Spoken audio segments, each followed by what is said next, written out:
Assalamualaikum warahmatullahi wabarakatuh. Alhamdulillahirrahmanirrahim. Segala puji kita haturkan kepada Allah Subhanahu wa Ta'ala yang telah memberi kita nikmat iman, nikmat Islam, dan nikmat kesehatan. Salawat juga tidak lupa kita haturkan kepada Nabi besar Muhammad SAW dan juga kepada keluarganya, sahabatnya, hingga pengikutnya hingga akhir zaman.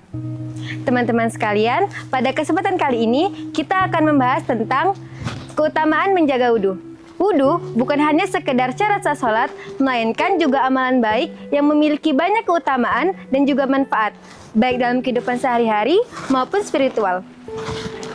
Allah berfirman dalam Quran Surah Al-Maidah ayat 6 yang artinya, "Wahai orang-orang yang beriman, apabila kamu hendak melaksanakan sholat, maka basuhlah wajahmu, basuhlah kedua tanganmu hingga siku, usaplah kepalamu, dan basuhlah kakimu hingga kedua mata kaki."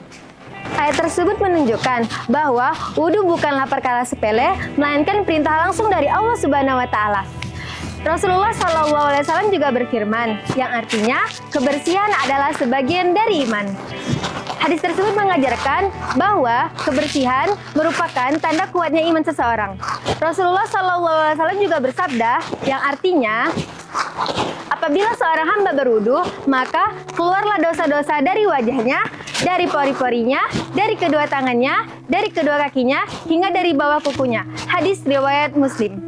Hadis tersebut mengajarkan dan menunjukkan bahwa hanya dengan berwudu, dosa-dosa kecil kita dapat diampuni oleh Allah Subhanahu wa Ta'ala. Masya Allah, betapa besarnya rahmat yang telah Allah berikan kepada hamba-hambanya. Teman-teman yang dirahmati Allah Subhanahu wa Ta'ala, wudhu juga melatih kita untuk senantiasa hidup dalam kesucian dan siap beribadah. Orang yang selalu menjaga wudhunya akan selalu siap melaksanakan sholat, membaca Quran, berzikir, dan juga melaksanakan kebaikan lainnya.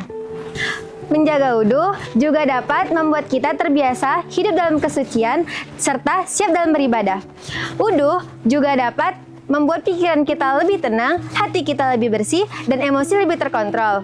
Bahkan Rasulullah SAW mengajarkan kita, setiap kali kita merasa emosi, maka kita dianjurkan untuk berwudu. Karena amarah berasal dari syaitan dan air dapat merendam emosi tersebut.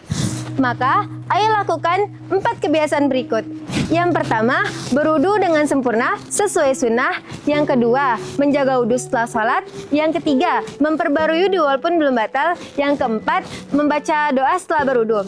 Dengan kebiasaan demikian, insya Allah hidup kita akan lebih berkah dan penuh ketenangan.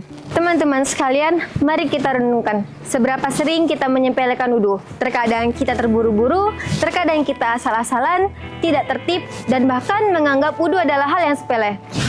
Padahal wudhu adalah pintu dalam menuju kebaikan, karena apabila wudhu kita baik, sholat kita pun pasti akan baik. Semoga setelah kultum ini kita semakin semangat untuk menjaga wudhu kita. Bukan hanya ketika ingin mendirikan sholat, tetapi juga dalam kehidupan sehari-hari sebagai bentuk ketaatan kita kepada Allah Subhanahu wa Ta'ala. Akhir kata, semoga Allah senantiasa menjadikan kita orang-orang yang selalu menjaga kesucian lahir dan batin. Mari kita tutup dengan doa. Allahumma ja'alna minal mutatahhirina wa ja'alna min ibadikas sholihin. Ya Allah, jadikanlah kami termasuk orang-orang yang senantiasa menjaga kesucian dan termasuk hamba-hambamu yang soleh. Assalamualaikum warahmatullahi wabarakatuh.